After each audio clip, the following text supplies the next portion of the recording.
Hello my friends, मैं doctor Imran Khan आपका स्वागत करता हूं सिविल प्रिपरेशन बीकानेर पर। और चलिए शुरू करते हैं आपके सिलेक्शन का सफ़र, आपके सफलता का सफ़र। और ध्यान से सुनना भाई, आज की क्लास बहुत ही इंटरेस्टिंग रहने वाली है। इस क्लास का मैं खुद वेट कर रहा था क्योंकि बहुत सारी कंसेप्चुअल बातें करनी है। देखिए, रट्टा लगवाने से अच्छा, या किसी चीज़ को आपको बार बार भाई मैं कहूँ कि इसको रट लो, इससे अच्छा मेरी कोशिश ये रहती है कि मैपिंग और डायग्राम के थ्रू जो अपने कंसेप्ट क्लियर करें और दिमाग में चीज़ को एकदम सेट कर लें, बिठा लें, भी वापस भूले ही नहीं कभी अपने। ठीक है। तो आज की क्लास में हमने बहुत से कंसेप्ट्स पे बात करने वाले हैं। मैं मेरे को खुद को डर है आज कि यार ये क्लास जो है वो पूरा फ्लो में मैं ले जा पाऊंगा या नहीं ले जा पाऊंगा। तो देखते हैं आज क्या होता है क्लास के अंदर। कोशिश मेरी यही रहेगी कि जो है ना फ्लो अपना मेंटेन रहे, और जितने भी कंसेप्चुअल चीजें सारी की सारी अपने इस क्लास के अंदर पूरा डिटेल के अंदर समझ लें भाई। तो सबसे पहले, क्योंकि ये क्लास मैं खुद भाई ऐसी ये मान के चल रहा हूँ कि बहुत ही इंपॉर्टेंट क्लास है, जिस क्लास का मैं खुद वेट कर रहा था, तो आपको एक चीज मैं पहले ही बता दूं कि आज की क्लास में अपने क्या करने वाले हैं। अपना टॉपिक है राजस्थान का क्लाइमेट, उसके अंदर monsoon and retreating monsoon, monsoon और प्रत्यावर्तन मानसून, मतलब जो मानसून पवनें जब वापस लौटती है उसके बारे। लेकिन साथ साथ में एक चीज और पढ़ेंगे अपने यहाँ पर। ठीक है। उसके बारे में भी थोड़ा सा मैं यहीं पर लिख देता हूँ भाई। जो अपने राजस्थान में वायु दाब से संबंधित प्रेशर बेल्ट्स बनते हैं। ठीक है। जनवरी और जुलाई में इनकी तुलना करेंगे अपने प्रेशर बेल्ट्स की, और कहीं ना कहीं इन प्रेशर बेल्ट्स या वायु दाबीय स्थितियों से हम मानसून के आगमन और वापस लौटते हुए मानसून को समझने की कोशिश करेंगे। ठीक है। और दिमाग में आपके एकदम क्लियर है भाई क्या, कि तापमान जो है वो वायु दाब के लगभग उल्टा चलता है। तापमान बढ़ेगा तो वायु दाब कम होगा, तापमान कम होगा तो वायु दाब बढ़ेगा, और इससे एक दाब प्रवणता या फिर प्रेशर ग्रेडियंट बनता है। और हमेशा पवनें जो है वो अधिक दाब से कम दाब की ओर प्रवाहित होती हैं। ये दिमाग में कंसेप्ट बैठा हुआ है, चीजें समझ में आ जाएगी भाई। चलिए देखते हैं आज की क्लास में क्या होता है। तो शुरू करते हैं। तो अपने पिछली 2-3 क्लासें आपने अच्छे से समझी हुई है, तो वापस से पूरा सूर्य की स्थिति, जो सूर्य की स्थितियां हैं धरती के सापेक्ष, वापस से उस पर डिस्कस नहीं करने वाले। आपने पिछला पिछला वीडियो लेक्चर समझा हुआ है, देखा हुआ है, मैं यही मान के चल रहा हूँ। तो सीधा शुरू करते हैं भाई अपने किस्से मानसून काल से। ठीक है। वर्षा ऋतु। और एक चीज और, पिछले वीडियो लेक्चर में मैंने बताया था आपको कि अपने क्या करने वाले हैं। अपने क्या करने वाले हैं यहाँ पे लिख लेते हैं भाई, कहीं क्यों, क्योंकि बहुत सारी बातें होगी, कहीं मैं खुद भूल नहीं जाऊं। ठीक है। अपने आज क्या करने वाले हैं। अपने पूरे वर्ष भर को, राजस्थान और भारत के पूरे वर्ष भर को ग्रीष्मकालीन मानसून, ग्रीष्मकालीन मानसून, ठीक है, और शीतकालीन मानसून में कैसे बांट सकते हैं, इस पर भी बात करेंगे।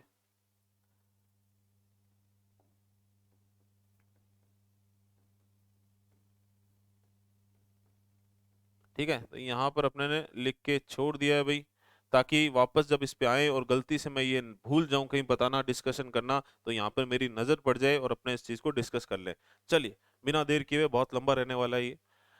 तो मानसून या वर्षा ऋतु जो है आपको अच्छे से पता है, मध्य जून, तो एक तरीके से 15 जून, ठीक है, 15 जून से लेकर 15 सितंबर तक मानसून की परिस्थितियां या मौसम, या भाई एक तरीके से रेनी सीजन जो है उसकी अवधि रहती है। ठीक है। और मैंने आपको यह भी बता दिया था कि राजस्थान में जो मानसून प्रत्यावर्तन काल है, मानसून प्रत्यावर्तन काल है, ठीक है, इंग्लिश में जिसे रीट्रीटिंग मानसून कहते हैं, उसे इसी का ही भाग मानते हैं। क्यों? क्योंकि ये बहुत ज्यादा अवधि का होता नहीं है, या बहुत ज्यादा प्रभावी होता नहीं है। तो ये लगभग लगभग सितंबर 15 सितंबर से कितना भाई, लगभग 15 अक्टूबर मान लो के आसपास की परिस्थितियां हैं। ठीक है। या अक्टूबर नवंबर लिख लो, ज्यादा बेटर रहेगा, क्योंकि एग्जैक्ट अपने नहीं कह सकते। आजकल वैसे भी जलवायु परिवर्तन से ये जो अवधियां हैं ये ओवरलैप कर चुकी हैं, तो ये लगभग लगभग आप अक्टूबर मान लो पूरा ही। ठीक है। ये सिंपल सीधी सी चीज है भाई। यहाँ पर हम क्या करते हैं, यहाँ पर हम समझेंगे कि राजस्थान में वर्षा का आगमन क्यों होता है।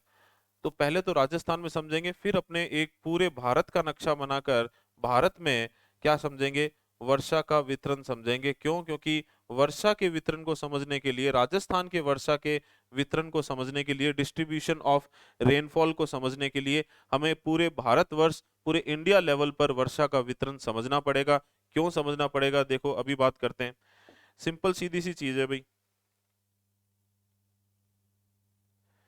ये है 0 डिग्री अक्षांश, इसके उत्तर में कहीं, इसके उत्तर में कहीं क्या है, राजस्थान स्थित है।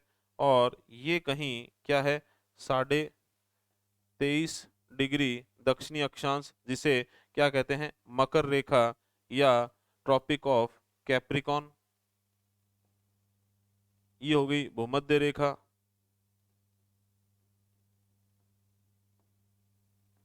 ठीक है, या इक्वेटर। और राजस्थान के दक्षिणी भाग से गुजरने वाली ये हो गई 23.5 डिग्री उत्तरी अक्षांश, जिसे कर्क रेखा या कैंसर कहा जाता है, ट्रॉपिक ऑफ कैंसर। 15 जून से 15 सितंबर के मध्य मानसून का आगमन होता है, या सॉरी, एक तरह से मानसून सीजन रहता है। तो मानसून का आगमन क्यों होता है, सबसे पहले भाई, कि मानसून का आगमन क्यों होता है, ठीक है। तो उसका आंसर यही है भाई, कि याद कीजिए 21 मार्च के आसपास, 21 मार्च के आसपास सूर्य की जो स्थिति है वो कहाँ होती है, भूमध्य रेखा पर। कहाँ होती है, भूमध्य रेखा पर। मार्च के बाद सूर्य उत्तरायण होने लगता है। क्या होने लगता है, उत्तरायण होने लगता है,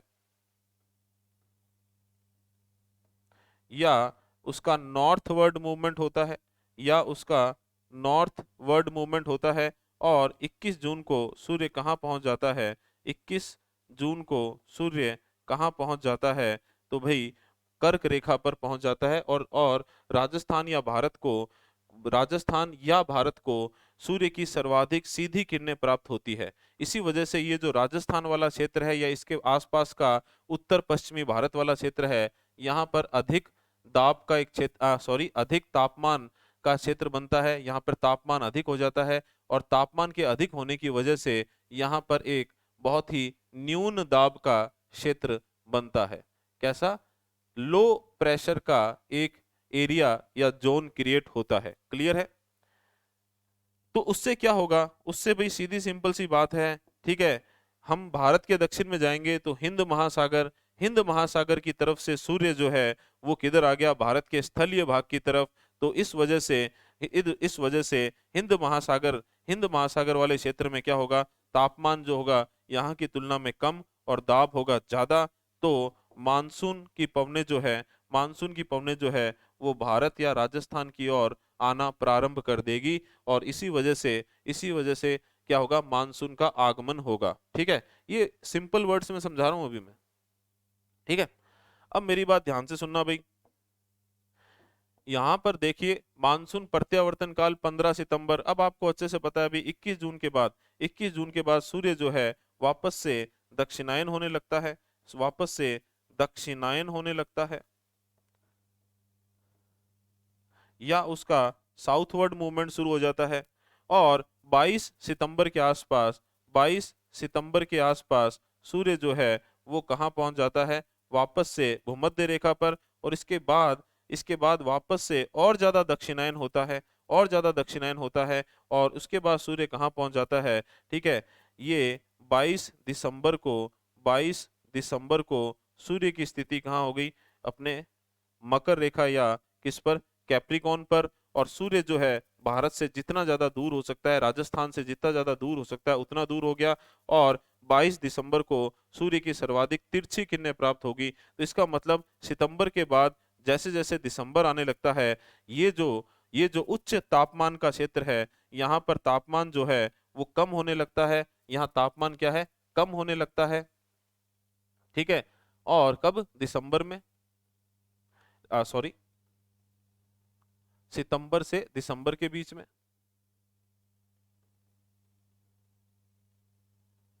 ठीक है। और अगर तापमान कम होगा तो यहाँ पर वायु दाब बढ़ने लगता है। और इसकी इसकी तुलना में ये जो हिंद महासागरीय क्षेत्र है वहां पर सूरज चला गया या उसकी तरफ दक्षिण में सूरज चला गया तो वहां पर तापमान जो है वो बढ़ेगा और वायु दाब कम हो जाएगा। और ये जो मानसून पवने दक्षिण पश्चिम से उत्तर पूर्व की ओर आई थी, ये वापस लौटना प्रारंभ कर देगी और एक तरह से मानसून प्रत्यावर्तन काल हमें देखने को मिलेगा। ये तो होगी सिंपल सी चीज कि आगमन और वापस क्यों जाता है। ठीक है, तो सूर्य की स्थिति के अनुसार या सूर्य की जो बदलती हुई स्थितियां हैं उसके अनुसार हमने आंसर कर लिया। लेकिन लेकिन इतना आसान नहीं है ये। क्यों नहीं है? तो देखिए, पूरे भारत में समझते हैं चीजों को।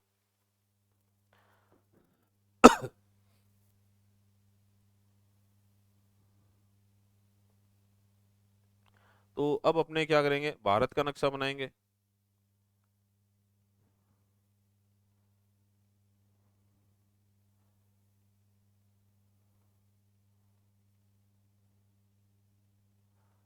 ये लगभग अपना भारत का नक्शा बन गया अभी। ठीक है, क्लियर है। तो अब देखिए भी, इसको थोड़ा छोटा करते हैं। ठीक है, अब देखिए मेरी बात ध्यान से सुनना। तो अब उन्हीं परिस्थितियों को वापस से देखो। ठीक है, मार्च से जून के बीच में सूर्य जो है वो उत्तरायण हो रहा है और कहाँ आ रहा है, भूमध्य रेखा से कर्क रेखा की ओर। तो ये जो हमारा उत्तर पश्चिमी भारत है मुख्यतः, यहाँ पर तापमान बढ़ेगा। राजस्थान में 50 डिग्री सेल्सियस तक बढ़ जाता है और वायु दाब कम हो जाएगा। तो यहाँ पर एक कम वायु दाब का क्षेत्र उत्पन्न होगा। ठीक है, यहाँ की तुलना में हिंद महासागरीय क्षेत्र जो है वहां पर तापमान क्या है, कम। तो एक अधिक वायु दाब का क्षेत्र है। तो अधिक वायु दाब के क्षेत्र से कम वायु दाब के क्षेत्र की ओर पवनें जो है वो गति करेगी। देखिए, अभी इसको और समझना है अपने को। इसी डायग्राम में बहुत सारी चीजें समझने वाली है, लेकिन साथ बनाए रखना, ध्यान रखना भाई, अपना प्रॉपर फोकस जो है इस पे कर लो। ठीक है, तो ये हिंद महासागर मानसून, इसे हिंद महासागरीय मानसून बोल सकते हैं।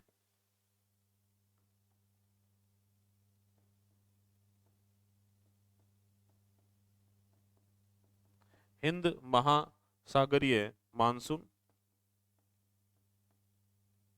या इसे दक्षिण पश्चिम मानसून या साउथ वेस्ट मानसून कहा जा सकता है, क्योंकि पवनें जिस दिशा से चलना शुरू करती है या जिस दिशा की तरफ जा रही है, तो नॉर्थ ईस्ट की तरफ जा रही है, उसके बेसिस पे नहीं, जहां से चलना शुरू करेगी उसके आधार पर उनका नाम रखा जाता है।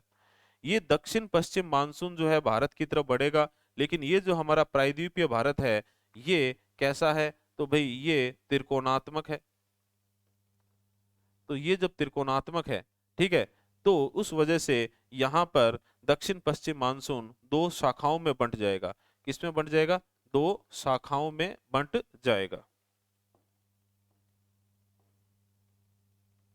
तो चलिए इसे दो शाखाओं में बांट देते हैं जल्दी से। ये इसकी पहली शाखा है,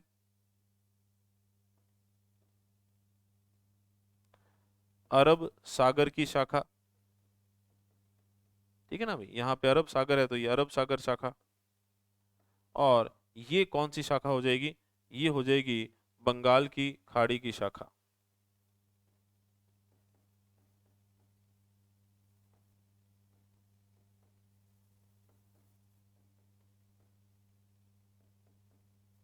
ठीक है, इंग्लिश में इसे कह देंगे अरेबियन सी ब्रांच, और इसे कह देते हैं बंगाल बे ऑफ बंगाल ब्रांच। ठीक है, BBB और ये ASB। ठीक है, अब मेरी बात ध्यान से सुनना। ये अरब सागर शाखा जो है ये तीन उप शाखाओं में बंटेगी। कितने? तीन उप शाखाओं में। यहाँ पर क्या है भाई? तो आप कहोगे सर पश्चिमी घाट की पहाड़ियां हैं। ठीक है, अगर इंडिया जीके अगर आपने पढ़ी है तो आपको पता होगा, नहीं पढ़ी है तो अभी एक बार याद कर लो बस इतना सा कि ये पश्चिमी घाट है। पश्चिमी घाट क्या है? एक पर्वत श्रेणी है। इस प्रकार पश्चिमी तटीय प्रदेशों के समानांतर स्थित है। ठीक है, और यहाँ पर विंध्याचल पर्वत श्रेणी है। कौन सी है? विंध्याचल पर्वत श्रेणी। इसके दक्षिण में सतपुड़ा है। ये है विंध्याचल। ठीक है, इसके दक्षिण में ये सतपुड़ा है, और यहाँ छोटा नागपुर का पठार स्थित है। ठीक है, कहाँ? झारखंड में। कहाँ? झारखंड में। ठीक है, और यहाँ अपने राजस्थान में आपको अच्छे से पता है भी, यहाँ राजस्थान में ये अरावली पर्वत श्रेणी स्थित है, ये अरावली है। तो अब मेरी बात सुनना ध्यान से। अरब सागर शाखा 3 उप शाखाओं में बंटेगी। इसकी एक उप शाखा जो है वो तो किससे जाके टकराएगी? पश्चिमी पश्चिमी घाट के ये जो पश्चिमी ढाल है यहाँ जाके टकराएगी और उच्च वर्षा करेगी। क्या करेगी? उच्च वर्षा करेगी।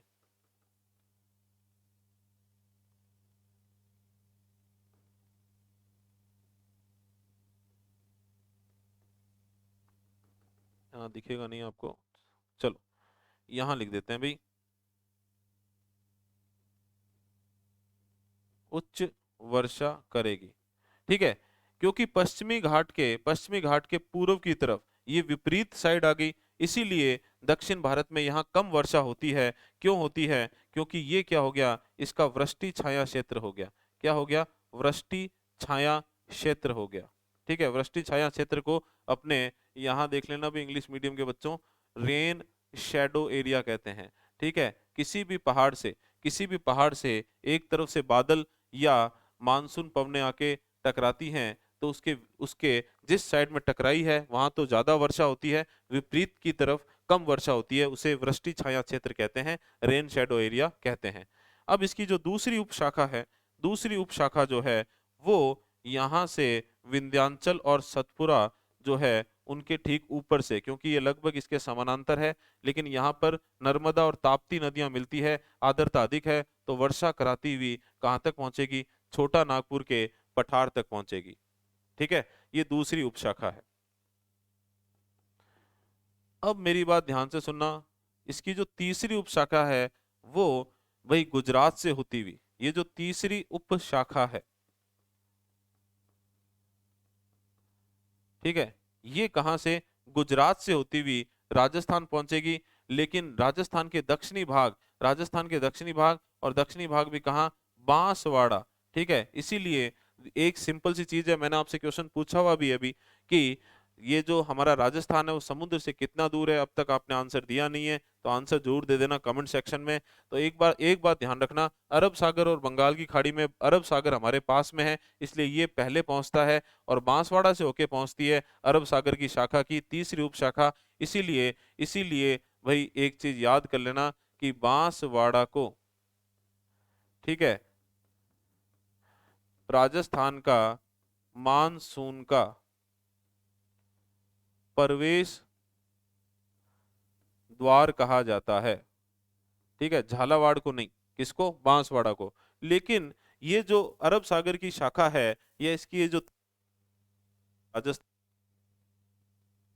की नहीं, क्यों? क्योंकि अरावली जो है, देखो पश्चिमी घाट कैसे है, पश्चिमी घाट इसके रास्ते में बैरिकेड के रूप में 90 डिग्री पर है, अवरोध पैदा कर रहा है, लेकिन अरावली कोई अवरोध पैदा करेगा ही नहीं, और ये अधिकांश जो है मानसून पवने सीधी निकल जाएगी, और ये जो अपना कौन सा हिमालय का पश्चिमी भाग है, यहाँ पर वर्षा करवाएगी। कहाँ वर्षा करवाएगी? हिमालय के पश्चिमी हिमालय क्षेत्र में वर्षा करवाएगी। ठीक है, क्योंकि ये इन्हें रोक लेगा, और हिमालय के ऊपर पार या ट्रांस हिमालय या लद्दाख है, वहां पर कम वर्षा होती है। उसका कारण भी यही है कि ये हिमालय का क्या है? वृष्टि छाया क्षेत्र है या रेन शैडो एरिया है। इसलिए हिमालय में, लद्दाख के क्षेत्र में कोल्ड डेजर्ट या शीत मरुस्थलीय परिस्थितियां पाई जाती है। ठीक है भाई, समझ रहे हो चीज को? तो अरब सागर पहले पहुंचेगा, अरब सागर की शाखा पहले पहुंचेगी, बांसवाड़ा से होकर पहुंचेगी, इसीलिए बांसवाड़ा को मानसून का प्रवेश द्वार कहा जाता है राजस्थान में। क्लियर है? लेकिन लेकिन अब क्वेश्चन आता है कि राजस्थान में, ठीक है, मुख्यतः वर्षा, राजस्थान में मुख्यतः वर्षा कौन से मानसून से होती है, या कौन सी मानसूनी पवनों से होती है? तो आपका आंसर होता है बंगाल की खाड़ी की शाखा से। ठीक है, और इन्हें पुरवैया पवने कहते हैं। क्या कहते हैं? पुरवैया पवने कहते हैं। साथ ही साथ अब थोड़ा सा भाई सरप्राइज मत होना, देखना भाई ध्यान से। इसे इसे अपने दक्षिण इसे अपने दक्षिण पूर्वी मानसूनी पवने भी कह सकते हैं। तो राजस्थान में ठीक है, जो मुख्यतः वर्षा होती है मेनली होती है, ठीक है, वो साउथ ईस्ट मानसून विंड से होती है। तो आप कहोगे sir south east monsoon wind या दक्षिण पूर्वी मानसूनी पवनें कौन सी है? तो अभी देख लो, समझते हैं इस चीज को। हाँ भाई, ये जो ये जो अपनी बंगाल की खाड़ी की शाखा है, ये दो उप शाखाओं में बंटेगी। ये तीन उप शाखाओं में बंटी थी, ये दो उप शाखाओं में बंटेगी। ऊपर अपने क्या करते हैं, थोड़ा सा हिमालय को समझ लेते हैं भाई। ये जो है, ये क्या है? ये पार या ट्रांस हिमालय क्षेत्र है, ठीक है, जो जहां पर लद्दाख का पठार भी है, जहां पर कैसी कोल्ड मरुस्थल या शीत मरुस्थलीय परिस्थितियां हैं। क्यों? क्योंकि ये हिमालय है भाई, ये हिमालय है, और ये हिमालय के वृष्टि छाया क्षेत्र में है। ठीक है, तो ये लगभग हिमालय की स्थिति है। क्लियर है? और हिमालय का विस्तार यहाँ म्यांमार में क्या कहलाता है? एराकान योमा कहलाता है। क्या कहलाता है? एराकान योमा के पर्वत कहलाता है। क्लियर है? बंगाल की बंगाल की खाड़ी की जो पहली उपशाखा है, ठीक है, वो यहीं जाएगी, उत्तर पूर्व में। ठीक है, कहाँ जाएगी? उत्तर पूर्व में पहली उपशाखा। ठीक है,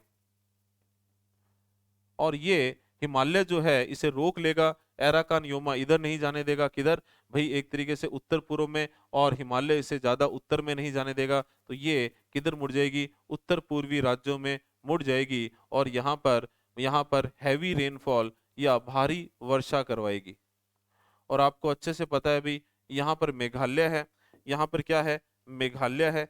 मेघालय में तीन पहाड़ियां हैं, गारो, ठीक है, खासी और जैंतिया पहाड़ियां। गारो, खासी और जैंतिया पहाड़ियां, ठीक है, इनमें ये बादल या इनमें मानसूनी पवनें ट्रैप होकर रह जाएगी, फंस जाएगी। ठीक है, और क्या होगा भाई? दुनिया में सर्वाधिक वर्षा देखने को मिलेगी। ये जो खासी पहाड़ी है, इसमें एक जगह का नाम है मौसिन राम। क्या नाम है? मौसिन राम।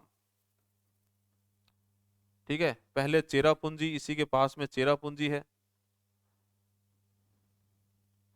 ठीक है, तो ये मौसिन राम में दुनिया में सबसे ज्यादा वर्षा होती है, लगभग लगभग 1200 सेंटीमीटर होती है।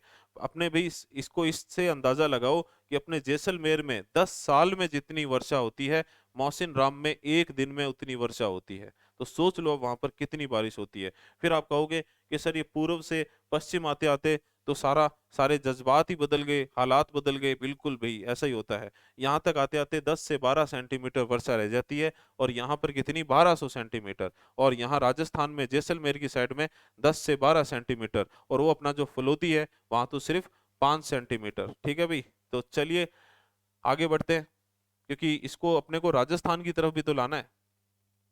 अब मेरी बात ध्यान से सुनना भाई, इसकी ये जो दूसरी उपशाखा है, ये ये ये जो पूर्वी तटीय क्षेत्र है इसके समानांतर जाएगी। ये इसकी दूसरी उपशाखा है।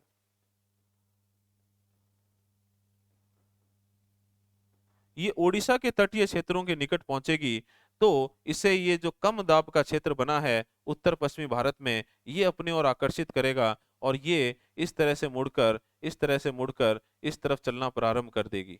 ठीक है, और यही यही पवने राजस्थान में बारिश का कारण बनती है। लेकिन इनका बहुत बड़ा भाग जो है, या लेकिन सॉरी, ये बहुत लंबी दूरी तय करके आती है, और कहीं ना कहीं उत्तर प्रदेश और इन क्षेत्रों से होके आती है। तो ये भी अपना अधिकांश जो वर्षा होती है यहाँ पे बरस चुकी होती है, और बची कुची बारिश जो है राजस्थान में करवाती है। लेकिन स्टिल राजस्थान में मुख्यतः वर्षा इन्हीं से होती है, और अरावली जो है इन्हें रोकने का काम भी करता है। और ये जो अपना उत्तर पश्चिमी रेतीला मैदान है, वो इस आधार पे हम बोल सकते हैं कि राजस्थान में मुख्यतः वर्षा बंगाल की खाड़ी की शाखा से हो रही है।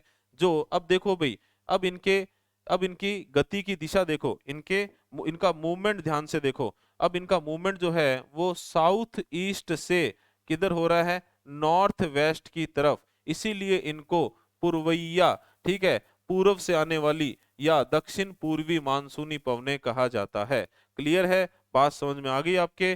तो कई बार क्वेश्चन आता है, बच्चे पूछते हैं मुझसे कि सर नेट पे क्वेश्चन देखा, ठीक है, जिसमें पूछा था कि राजस्थान में मुख्यतः वर्षा किससे होती है। सर हमने तो सुना था बंगाल की खाड़ी से होती है। उसमें ऑप्शन दिए हुए थे ऐसे कि दक्षिण पश्चिम मानसून, दक्षिण पूर्वी मानसून, उत्तर पश्चिम मानसून, उत्तर पूर्वी मानसून। तो सर हमने उसका दक्षिण पश्चिम मानसून किया, लेकिन उन्होंने गलत बताया। क्या ये वहां पर गलत छपा हुआ है? तो नहीं भी, गलत नहीं छपा हुआ है। राजस्थान में वर्षा जो होती है वो बंगाल की खाड़ी की शाखा से होती है। जो राजस्थान में जब प्रवेश करती है तो उनकी जो दिशा होती है वो दक्षिण पूर्व से उत्तर पश्चिम की ओर होती है, इसीलिए इन्हें पूर्वैया या दक्षिण पूर्वी मानसूनी पवनें कह सकते हैं या कहा जाता है। ठीक है, अभी क्लियर है? और इसी आधार पर हम कहते हैं कि ये जो उत्तर पश्चिमी रेतीला मैदान है, ये अरावली के वृष्टि छाया क्षेत्र में आता है। तो ये कोई बहुत बड़ा कारण तो नहीं है, क्योंकि अरावली बहुत ऊंची पर्वत श्रेणी नहीं है, लेकिन राजस्थान में उत्तर पश्चिमी रेतीले मैदान में कम वर्षा होने का एक कारण ये भी मान सकते हो। चलिए अभी आगे बढ़ते हैं। ठीक है, अभी ध्यान से देख लेना इस पूरे डायग्राम को, इसी में और डिस्कस करने वाले हैं। थोड़ा सा आपसे देखो, मैं पानी पी लेता हूं तब तक।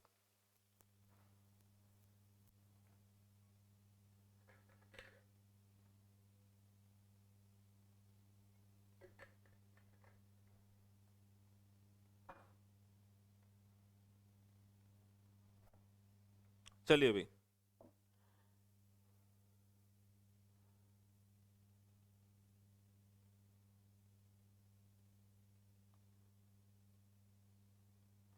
अब अगर आपने डायग्राम थोड़ा देख लिया ध्यान से, तो इसकी मैं पीडीएफ जो है वो वैसे भी आपको सिविल प्रिपरेशन बीकानेर अपना जो टेलीग्राम चैनल है उस पर अवेलेबल करवाऊं, साफ साफ दिख जाएंगे। ये सारे नाम आई होप आपने पढ़ लिए हैं।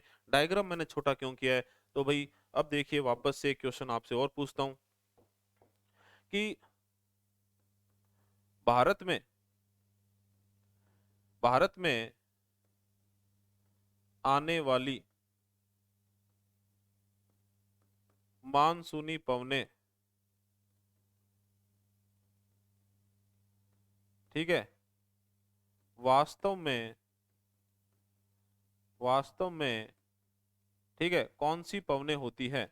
तो उसका आंसर होता है कि वो कौन सी पवनें होती है, वो दक्षिण पूर्वी, कौन सी? दक्षिण पूर्वी व्यापारिक पवनें होती है।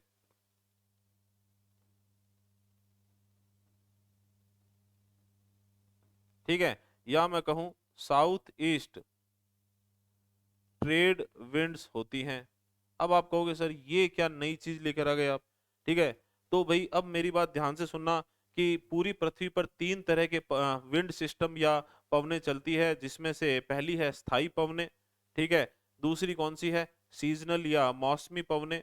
स्थायी या स्टेबल विंड्स जो होती हैं, या परमानेंट विंड्स जो होती है पूरे साल एक ही दिशा में चलती रहती है। सीजनल या मौसमी पवनें तापमान के बदलने पर, मौसम के बदलने पर दाब प्रवणता बदल जाती है और उनकी दिशा ठीक विपरीत हो जाती है, जैसे अपनी मानसूनी पवनें। और स्थान विशेष पर समय विशेष पर चलने वाली जो पवनें हैं, वो क्या कहलाती है? वो लोकल विंड्स कहलाती हैं, ठीक है, या रीजनल विंड्स कहलाती हैं, जैसे अपनी लू चलती है या आंधियां चलती हैं। ठीक है, तो तीन विंड सिस्टम्स हैं, उसमें से ये जो व्यापारिक पवनें, ठीक है, पछुआ पवनें, ठीक है, ट्रेड विंड्स, पछुआ पवनें वेस्टर्लीज, और पोलर विंड्स जो ध्रुवीय पवनें होती है ईस्टर्लीज, ये स्थायी विंड्स में या परमानेंट विंड पैटर्न में आती है। इसके लिए पूरा एक अलग से कंसेप्चुअल वीडियो लेके आऊंगा, आप अपने लेवल पे जरूर पढ़ लेना। लेकिन यहाँ पर अपने को क्या देखना है वो देख लो भी आप ध्यान से। भूमध्य रेखा जो है, ये जो भूमध्य रेखा है, ठीक है,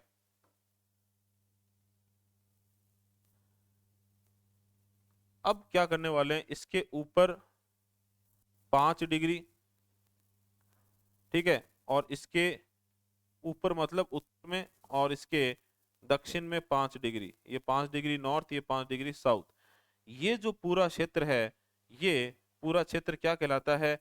इंटर ट्रॉपिकल कन्वर्जेंस जोन कहलाता है। क्या कहलाता है? इंटर ट्रॉपिकल कन्वर्जेंस जोन कहलाता है। उष्ण कटिबंधीय अभिसरण क्षेत्र कहलाता है। ठीक है, ITCZ जोन कहते हैं ये, उष्ण कटिबंधीय अभिसरण क्षेत्र या इंटर ट्रॉपिकल कन्वर्जेंस जोन कहते हैं इसे। ठीक है, ये कैसा है? ये एक कम दाब का क्षेत्र है। कैसा है? कम दाब का क्षेत्र है। क्लियर है? क्योंकि क्योंकि सूर्य की स्थिति इसी के आसपास बनी रहती है पूरे साल भर। ठीक है, कम दाब का क्षेत्र है। इसे डोल ड्रम भी कहा जाता है। क्या कहा जाता है? डोल ड्रम भी कहा जाता है। ठीक है, इसके दक्षिण में, क्योंकि ये कम दाब का क्षेत्र है, तो कहीं ना कहीं इसके दक्षिण में कोई अधिक दाब का क्षेत्र होगा जो 30 से 35 डिग्री जो दक्षिणी अक्षांश है उनके बीच में होता है। ठीक है, तो वहां से, अब मेरी बात ध्यान से सुनना, वहां से इस प्रकार दक्षिण पूर्व से उत्तर पश्चिम की ओर चलने वाली व्यापारिक पवनें चलती है। ठीक है, तो यूं समझ लीजिए भूमध्य रेखा के दक्षिण में, भूमध्य रेखा के दक्षिण में ठीक है, दक्षिण दक्षिण पूर्व से उत्तर पश्चिम मतलब नॉर्थ वेस्ट की ओर क्या चलती है? व्यापारिक पवनें। इसीलिए इनको क्या बोलते हैं? दक्षिण पूर्वी व्यापारिक पवनें या साउथ ईस्ट ट्रेड विंड्स कहा जाता है। चलिए भाई, आई होप यहां तक तो चीज समझ में एकदम एग्जैक्ट आ गई आपके। अब मेरी बात ध्यान से सुनना, जैसे जैसे जैसे जैसे सूर्य की स्थिति जो है, जैसे जैसे सूर्य की स्थिति जो है, ठीक है, कब 22 मार्च या 21 मार्च के आसपास जो है भूमध्य रेखा पर होती है, उसके बाद सूर्य जो है वो उत्तरायण होता है। ठीक है, उत्तरायण होता है और 21 जून को कहाँ पहुंच जाता है? लगभग यहाँ, कहाँ? कर्क रेखा पर पहुंच जाता है। लेकिन सूर्य के उत्तरायण होने के साथ साथ, सूर्य के उत्तरायण होने के साथ साथ ये जो ITCZ जोन है ये भी उत्तरायण होता है, ये भी उत्तरायण होता है, उत्तर की ओर खिसक जाता है। अब मेरी बात ध्यान से सुनना, 40 से 60 डिग्री पूर्वी, 40 डिग्री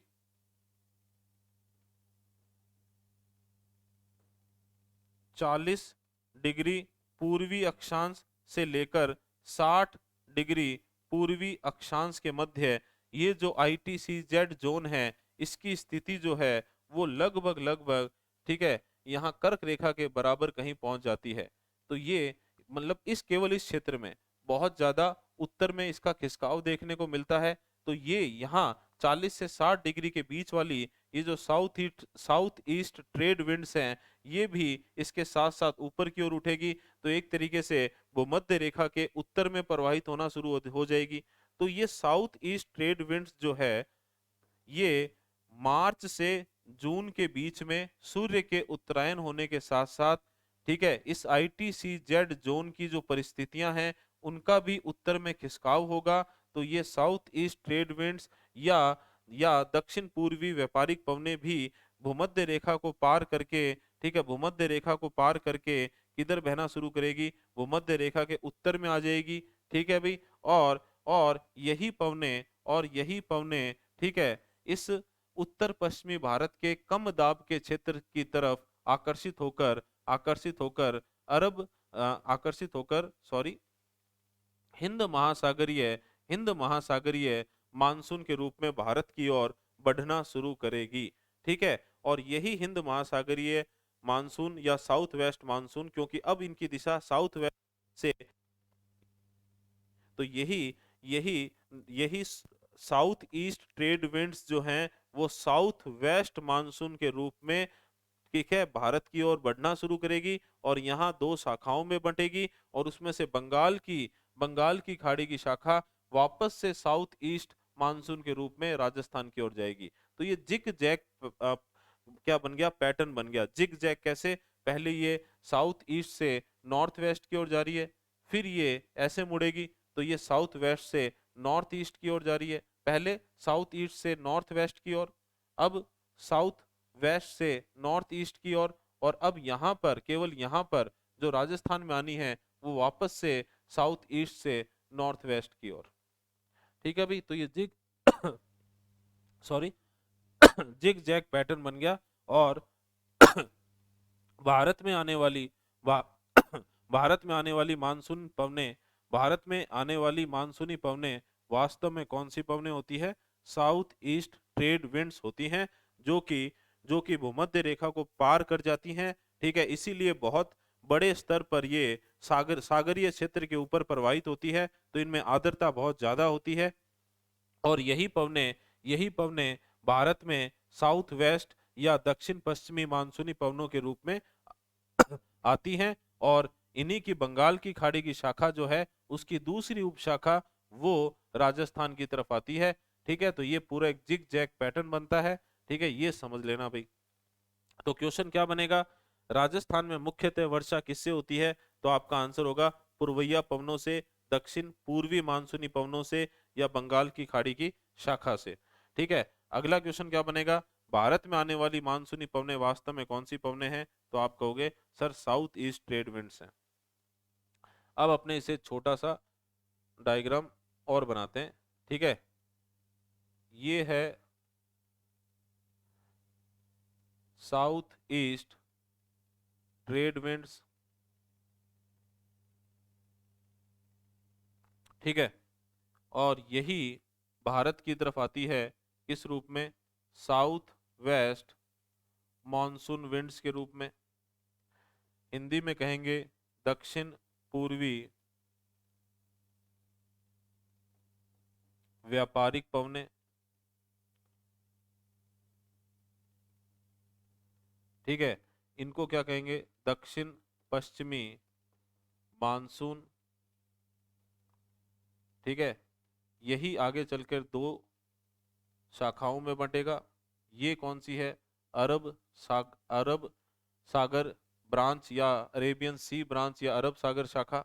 और ये कौन सी है? बंगाल की खाड़ी की शाखा या बे ऑफ बंगाल ब्रांच। इस बे ऑफ बंगाल की एक ब्रांच राजस्थान की तरफ इस तरह से आती है, तो ये वापस से साउथ ईस्ट मानसून बन जाएगी। क्लियर है? और पुरवैया और पुरवैया पवनों के रूप में किसमें? राजस्थान में मुख्यतः वर्षा का कारण बनेगी। क्लियर है? चलिए भाई ठीक है, पानी पी लेता हूँ भाई। थोड़ा सा एलर्जी हुई हुई है मेरे, तो गला बहुत ज़्यादा खराब है। अभी देखा होगा बोला ही नहीं जा रहा था, लेकिन ये चीज़ पूरी करनी थी, तो मैंने सोचा इसके बाद ही पानी पियेंगे। तो इसको थोड़ा सा ध्यान से देख लो, और कोई भी कंसेप्ट क्लियर नहीं हुआ है, समझ में चीज़ नहीं आई है, तो कमेंट सेक्शन में पूछ जरूर लेना भाई।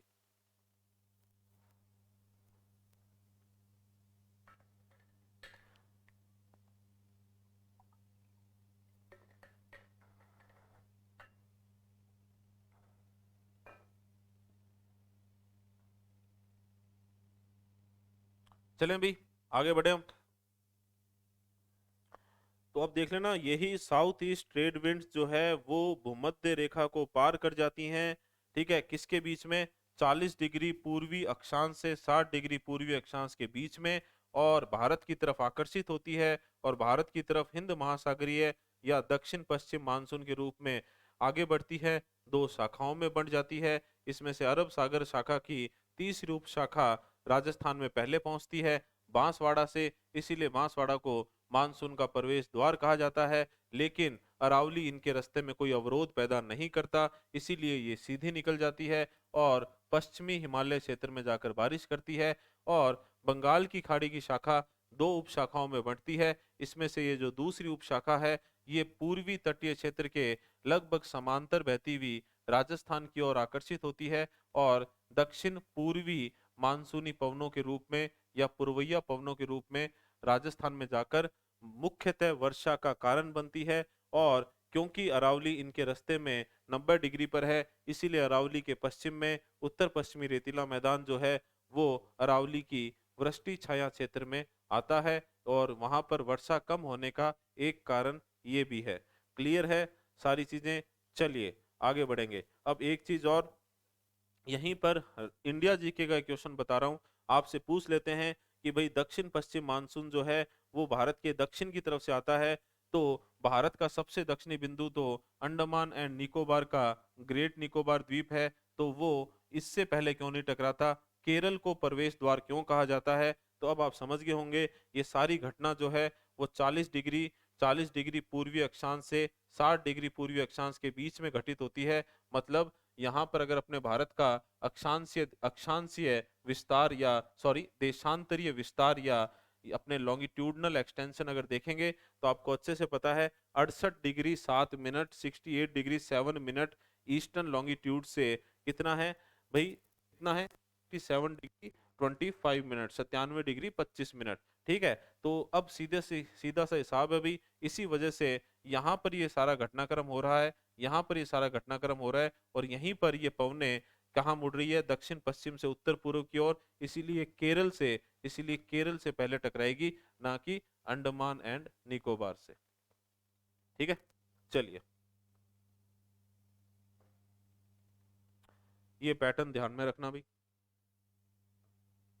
तो अब आप कहीं ना कहीं समझ गए कि राजस्थान में मुख्यतः वर्षा किससे होती है। लेकिन अब अपने आगे बढ़ते हैं भाई और राजस्थान के मानसून को डिटेल में चर्चा करते हैं। ठीक है, लगभग लगभग 15 जून से 15 जून से 15 सितंबर तक। ठीक है, अगली चीज, ये जो मानसूनी पवने हैं वो कौन सी है, तो वो दक्षिण पश्चिम मानसूनी पवने हैं। ठीक है, ये वास्तव में क्या होती हैं, साउथ ईस्ट ट्रेड विंड्स होती हैं, दक्षिण पूर्वी व्यापारिक पवनें होती है। भारत में दक्षिण पश्चिम मानसून के रूप में प्रवेश करती है। इनकी दो शाखाएं हैं, तो राजस्थान में इनमें से कौन सी शाखा से वर्षा होती है, तो वर्षा तो दोनों से ही होती है। ठीक है, तो पहले बात करेंगे अपने अरब सागर की शाखा।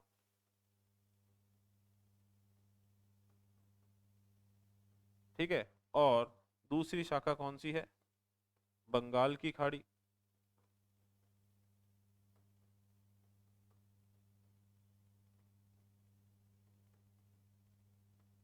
तो मुख्यतः वर्षा किससे, इससे। ये अपने आप में क्वेश्चन बन गया। और ये राजस्थान में कौन सी मानसून के रूप में, दक्षिण पूर्वी मानसून के रूप में प्रवेश करता है या करती है। ठीक है, या पूर्वैया पवनों के रूप में। ठीक है, ये अपने आप में क्वेश्चन बन गया। अब पहले इसकी बात करते हैं।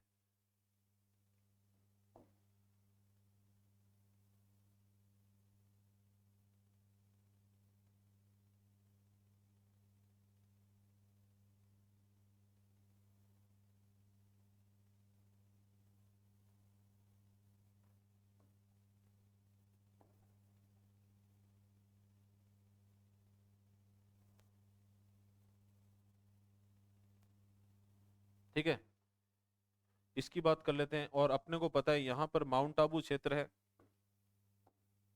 यहाँ पर माउंट आबू क्षेत्र है जिसकी ऊंचाई बाकी के राजस्थान की तुलना में ज्यादा है। और ये अरब सागर की शाखा जो है, अरब सागर की शाखा जो है वो एकदम अरावली के विस्तार की जो दिशा है उसी दिशा में गति करती हुई राजस्थान की तरफ बढ़ती है, दक्षिण पश्चिम से उत्तर पूर्व की ओर। अब मेरी बात ध्यान से सुनना, ये जो दक्षिण अरावली का विस्तार है राजस्थान में, ठीक है, ये इसको कुछ हद तक रोकता है। तो यहाँ पर क्या है, दक्षिण अरावली, ये कुछ हद तक इन पवनों को अवरोध करेगा, रोकेगा। ठीक है, इसीलिए इसीलिए इन पवनों से ये जो दक्षिण राजस्थान है, ये जो दक्षिण राजस्थान है, यहाँ पर अल्प वर्षा देखने को मिलती है, यहाँ पर अल्प वर्षा देखने को मिलती है।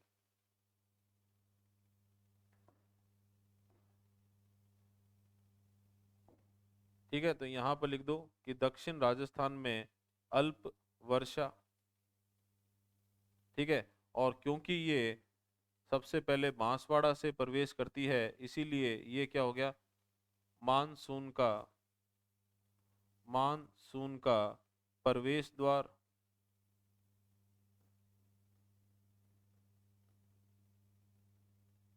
क्लियर है। और बाकी बिना किसी अवरोध के सीधी, बाकी बिना किसी अवरोध के सीधी निकल जाएगी।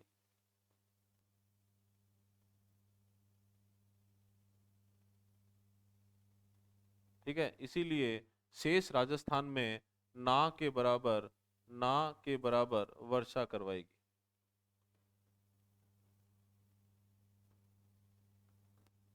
ठीक है, तो अरब सागर की शाखा जो है उससे केवल कहाँ वर्षा होती है, तो भाई सीधा सा लिख लेना, दक्षिण राजस्थान में अल्प वर्षा। और दक्षिण राजस्थान में कहाँ से कहाँ तक, तो लिख लेना भाई एक तरह से सिरोही, सिरोही से लेकर भोमट वाला क्षेत्र हो गया। ये कौन सा क्षेत्र हो गया, भोमट वाला। ठीक है, भगत भील आंदोलन, आदिवासी क्षेत्र, ठीक है, याद कर लेना भाई, से लेकर बांसवाड़ा के बीच में, बांसवाड़ा के बीच में। ठीक है भाई, क्लियर है। अब आ जाओ अपने मेन चीज, बंगाल की खाड़ी की शाखा।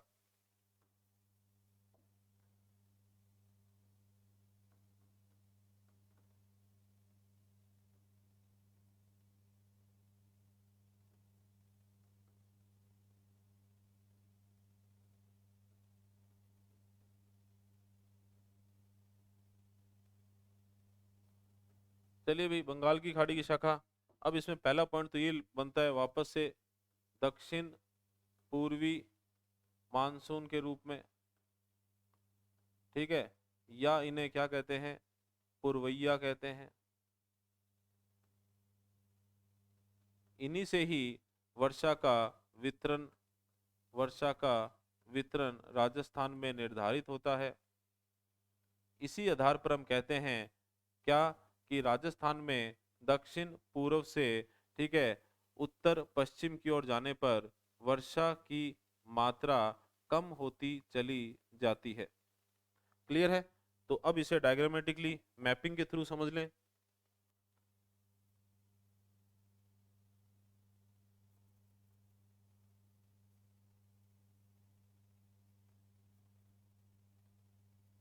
ये बन गया अपना राजस्थान का लगभग नक्शा भाई। क्लियर है। और इसमें अरावली कहाँ है, तो ये अपने लगभग इसमें अरावली हो गई।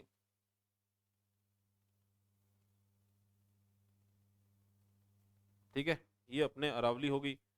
ठीक है, अब मेरी बात ध्यान से सुनना। ये जो मानसूनी पवने हैं, ये झालावाड़ से प्रवेश करेगी। कहाँ से प्रवेश करेगी, झालावाड़ वाले क्षेत्र से। ठीक है, ये आगे बढ़ेंगी।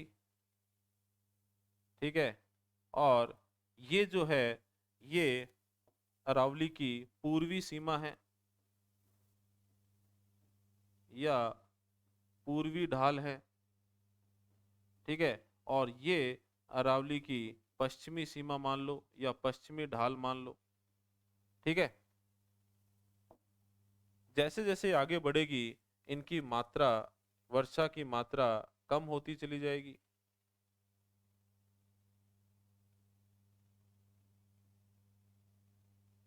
ठीक है, वर्षा की मात्रा कम होती चली जाएगी। ये एक तरह से वर्षा का वितरण है, और इसे हम सम वर्षा रेखाओं की सहायता से ज्यादा अच्छे से समझ सकते हैं। किसकी सहायता से, सम वर्षा रेखाओं की सहायता से। ठीक है, ये अरावली के, अरावली के पूर्व में, अरावली के पूर्व में एक तरीके से नॉन डेजर्ट पार्ट है राजस्थान का, गैर मरुस्थलीय भाग। इसे 75 सेंटीमीटर, इसे 75 सेंटीमीटर समवर्षा रेखा, या जिसे अपने आइसो हाइट लाइन कहते हैं, उसके आधार पे दो भागों में बांटा जाता है, समवर्षा रेखा या आइसो हाइट लाइन। ठीक है, इसके बाद में ये जो अरावली की, ये जो अरावली की अपनी कौन सी है, पश्चिमी सीमा है। इसके लगभग साथ साथ कौन सी, 50 सेंटीमीटर समवर्षा रेखा स्थित है। और उसके बाद आपको अच्छे से पता है, ये जो अपना उत्तर पश्चिमी रेतीला मैदान है, इसे 25 सेंटीमीटर समवर्षा रेखा जो है शुष्क और अर्ध शुष्क मरुस्थल में बांटती है। यहीं पर अपने एक चीज क्लियर हो गई कि कौन सी समवर्षा रेखा राजस्थान को लगभग दो बराबर भागों में बांटेगी तो कई बार अपने 50 बोल देते हैं, लेकिन आपको अच्छे से पता है कि 50 सेंटीमीटर समवर्षा रेखा के इधर 60% राजस्थान है और अरावली और इन भागों को मिला के बाकी का 40 है। ऐसा 50 सेंटीमीटर एकदम बीच में तो नहीं हो सकती, तो ये ध्यान से सुनना, राजस्थान के लगभग मध्य में, ठीक है, कौन सी समवर्षा रेखा है, तो आपको याद रखना पड़ेगा 40 सेंटीमीटर। कौन सी? 40 सेंटीमीटर, ठीक है। तो 50 के इधर कहीं 40 होगी, क्योंकि इधर वर्षा की मात्रा कम हो रही है ना, तो 50 से 25 के बीच में कहीं 40 होगी, वो राजस्थान के लगभग मध्य में है। अब मेरी बात ध्यान से सुनना, ये है झालावाड़, ये क्या है? झालावाड़ है। तो झालावाड़ जो है, यहाँ पर वर्षा जो है, या ये मानसूनी पवनों का आगमन 15 जून के आसपास हो जाता है, ठीक है। और यहाँ पर क्या होती है? ठीक है, सघन वर्षा होती है, अधिक वर्षा होती है। क्यों होती है? क्यों होती है? क्योंकि झालावाड़ में सघन वनस्पति क्षेत्र है। क्या है भाई? सघन वनस्पति। तो आर्द्रता ज्यादा है, साथ साथ चंबल नदी वगैरह और नदियों का जाल है, तो आर्द्रता ज्यादा है यहाँ के वातावरण में। इसीलिए इसीलिए यहाँ पर कितनी, लगभग 110 सेंटीमीटर, लगभग 110 सेंटीमीटर तक वर्षा प्राप्त होती है। क्लियर है? और ये जो क्षेत्र है 75 सेंटीमीटर समवर्षा रेखा के इधर पूर्व में, यहाँ पर औसत वार्षिक वर्षा जो है वो ज्यादातर बुक्स में आपको 80 सेंटीमीटर से 110 सेंटीमीटर मिलती है, ठीक है। तो ये 80 सेंटीमीटर से 110 सेंटीमीटर कौन से क्षेत्र में? हाड़ौती में। और यहाँ पर भी सबसे ज्यादा वर्षा कहाँ? झालावाड़ में। कहाँ? झालावाड़ में। कितनी? 110 सेंटीमीटर। कारण क्या है? सघन वनस्पति का होना। क्लियर है? इसके बाद में देखिए, ये 15 जून आ गया, इसके बाद में 1 जुलाई, इसके बाद में 1 जुलाई जो है उसके आसपास ये मानसूनी पवनें अरावली की पूर्वी सीमा तक पहुंच जाएगी, ठीक है। इसके बाद में 15 जुलाई के आसपास ये मानसूनी पवनें पश्चिमी सीमा या 50 सेंटीमीटर जो समवर्षा रेखा है उसको पार करेगी और एक तरीके से राजस्थान के राजस्थान के मरुस्थलीय क्षेत्र में इसकी एंट्री हो जाएगी, डेजर्ट में ये प्रवेश कर जाएगी। इसके बाद में 30 जुलाई, इसके बाद में 30 जुलाई के आसपास ये 25 सेंटीमीटर समवर्षा रेखा वाले क्षेत्र को पार करेगी और राजस्थान के शुष्क मरुस्थल में प्रवेश करेगी, मुख्यतः जैसलमेर के अंदर, और जहां पर वर्षा की मात्रा कम होकर 10 से 12 सेंटीमीटर तक रह जाएगी, ठीक है। तो आप देख सकते हो यहाँ पर झालावाड़ है सबसे ज्यादा वर्षा वाला जिला, और ये है सबसे कम वर्षा वाला जिला। और कहीं ना कहीं पूरा वितरण आप अच्छे से समझ गए हो, और अब आप समझ गए हो क्यों इन्हें दक्षिण पूर्वी मानसून कहा जाता है, क्यों इन्हें पूर्वैया पवने कहते हैं, और क्यों राजस्थान में वर्षा का वितरण इस प्रकार समझा जाता है। क्लियर है? बढ़े आगे।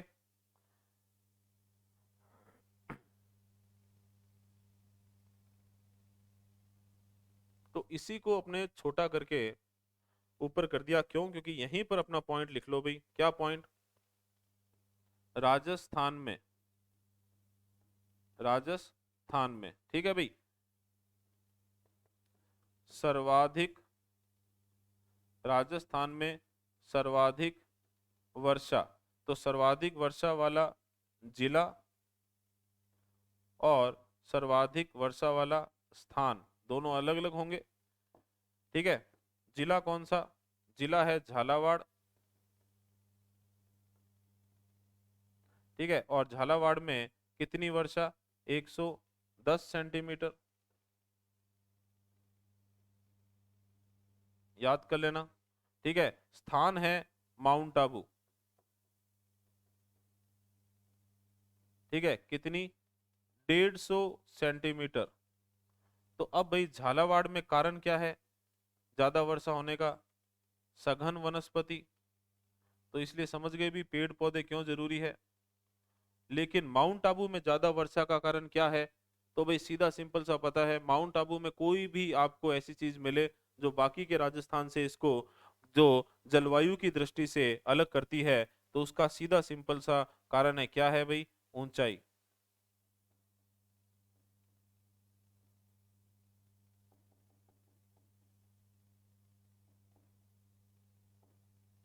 ठीक है, इसका कारण क्या है? ऊंचाई।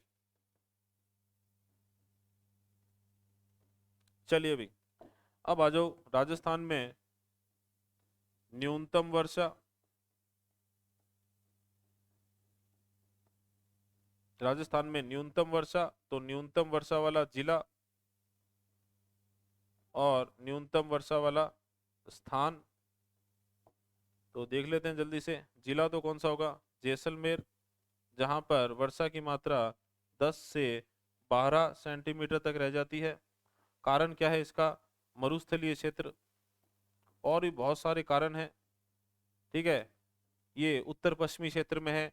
ठीक है, दूसरा एक ये क्या है, अरावली के वृष्टि छाया क्षेत्र में है। मानवीय क्रियाओं से यहाँ मरुस्थल जो है वो उत्पन्न हुआ या वो डेवलप हो गया, जिससे यहाँ पर आर्द्रता कम होती चली गई, वनस्पति कम होती चली गई, बहुत सारे कारण है। स्थान जो है वो कौन सा है? फलोदी। तो फलोदी भी यही आता है भाई। फलोदी कहाँ है? जोधपुर में। यहाँ कितनी वर्षा? यहाँ वर्षा की मात्रा कम होकर 5 सेंटीमीटर तक रह जाती है। इसीलिए फलोदी को राजस्थान का सबसे उष्ण, हॉट एंड शुष्क क्षेत्र कहते हैं। पिछले वीडियो में मैंने इसको आपको एरिड और ड्राई बोल दिया था, वो तो एक ही बात होगी। ये हो गया हॉट एंड ड्राई एरिया या पॉइंट बोलते हैं। ठीक है भाई, क्लियर है ये पॉइंट? अब आपसे पूछ ले कि राजस्थान, पूरे राजस्थान में औसत वार्षिक वर्षा कितनी होती है, तो उसका आंसर है 57.51 सेंटीमीटर। ठीक है भाई, तो अब ये पूरा डायग्राम अच्छे से याद कर लो और कोई दिक्कत नहीं आने वाली आपके। और कहीं ना कहीं हमें पता चल चुका है, क्या पता चल चुका है कि ये जो हम भारत में या राजस्थान में मानसून आता है, या भारत में जो मानसून आता है, दक्षिण पश्चिमी मानसून या हिंद महासागरीय मानसून, ये दो शाखाओं में बढ़ता है। दोनों शाखाएं राजस्थान में आती है।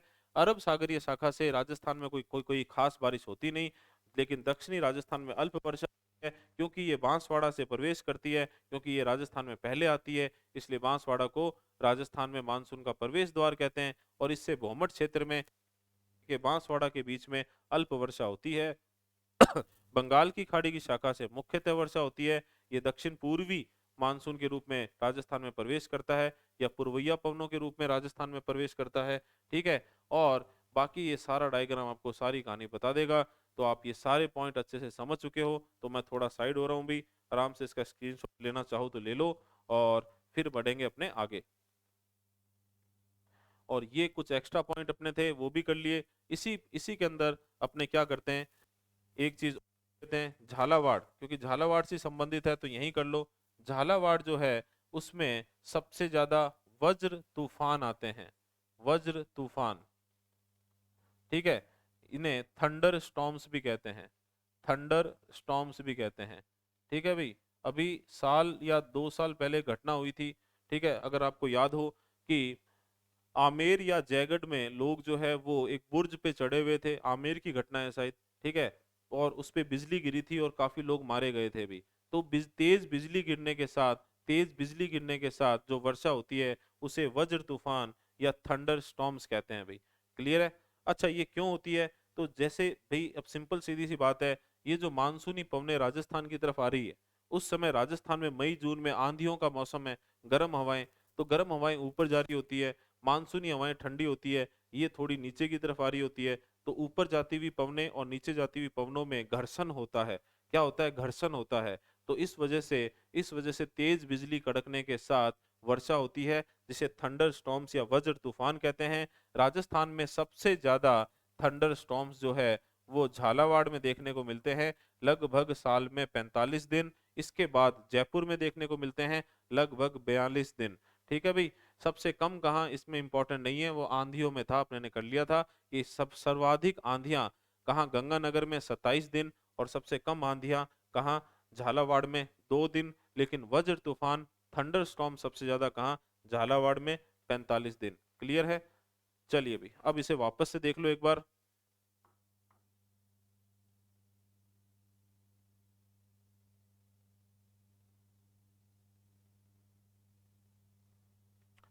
अब मैंने आपसे एक बात की थी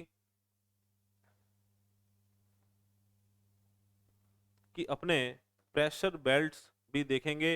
राजस्थान में जनवरी राजस्थान में जनवरी और जुलाई का जो मंथ है, मौसम है, उसमें राजस्थान के विभिन्न क्षेत्रों में बनने वाली वायुदाबीय परिस्थितियों को देखेंगे, क्वेश्चन बनता है।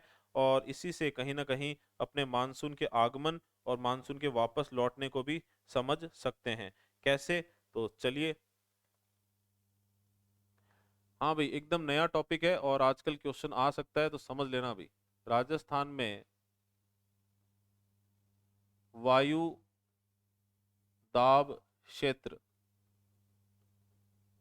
ठीक है भाई, एयर प्रेशर बेल्ट्स, ठीक है। इसमें पहले तो अपने क्या करो, एक टेबल बना लो।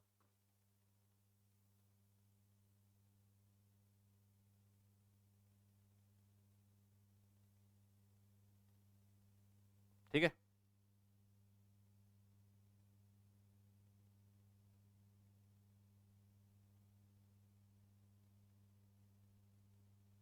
राजस्थान को 4 क्षेत्रों में बांटेंगे और जनवरी और जुलाई जो है उसका कंपेयर करेंगे। ठीक है। ये राजस्थान का पहला क्षेत्र सीमावर्ती क्षेत्र,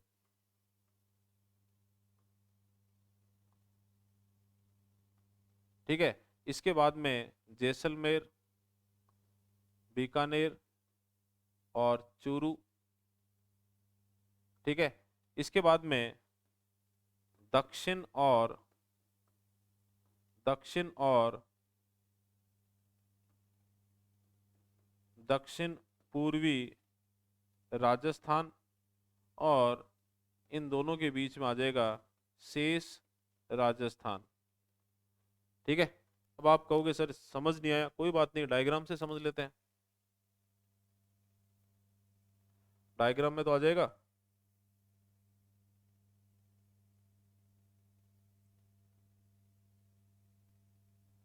ये अपने राजस्थान का डायग्राम बना लिया। क्लियर है। इसमें ये जो क्षेत्र है, ठीक है, वो कौन सा है, सीमावर्ती क्षेत्र, जो पाकिस्तान से अंतरराष्ट्रीय सीमा बनाता है, उसकी बात कर रहे थे अपने, सीमावर्ती क्षेत्र। तो वास्तव में ये सीमावर्ती क्षेत्र कौन सा, अंतरराष्ट्रीय सीमा वाला।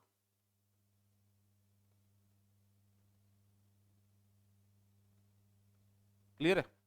इसके बाद में जैसलमेर, बीकानेर और चूरू को मिलाते हुए एक लाइन बना दो। इसके बाद में दक्षिणी राजस्थान और दक्षिण पूर्वी राजस्थान को अलग करना है, तो ये हो गया दक्षिण राजस्थान प्लस दक्षिण पूर्वी राजस्थान। ठीक है भाई। और इसके बीच में ये हो गया अपना कौन सा, शेष राजस्थान। ये हो गया अपना शेष राजस्थान। ये 4 क्षेत्र हैं भाई, वापस से ध्यान से देख लो, कोई अपने को गड़बड़ी नहीं करनी है। क्लियर है। अब मुझे एक बात बताओ, जनवरी या जुलाई में से गर्मी कब होती है? ठीक है। कोई भी एक चीज पकड़ लो अपने, तो गर्मी कब होती है? तो जुलाई के मंथ में गर्मी होती है, जून के जस्ट बाद जुलाई होती है। तो सर्वाधिक गर्मी कहाँ मिलेगी आपको, इन 4 क्षेत्रों में। ठीक है। तो अपने ने कहा था अभी सीमावर्ती, अंतरराष्ट्रीय सीमावर्ती क्षेत्र में बहुत ज्यादा तापमान होता है, 55 डिग्री तक पहुंच जाता है। वैसे तो सामान्यतः राजस्थान में, यहाँ बीकानेर के आसपास 50 डिग्री, चूरू में 50 डिग्री, लेकिन अंतरराष्ट्रीय सीमा पर उससे भी ज्यादा, कितना, 55 डिग्री तक। जितना ज्यादा तापमान ज्यादा होगा उतना ही वायु दाब कम होगा। अच्छा, एक चीज और, एक छोटी सी चीज आपसे मैं डिस्कस करना भूल गया, क्या कि यहाँ पर अपने एक चीज और करते हैं कि ये जो समुद्र तल है, ठीक है, जो मान लो अपना हिंद महासागर वगैरह, वहां पर पूरे साल भर वायु दाब एक समान बना रहता है। तो ये लगभग 113.17 मिली बार, अच्छा अपने यहाँ पर दाब को मिली बार में बता रहे हैं, किस में बता रहे हैं, मिली बार में बता रहे हैं। थोड़ा सा वापस देख लेना भाई इस डायग्राम को, ठीक है। सॉरी, ये 117.27,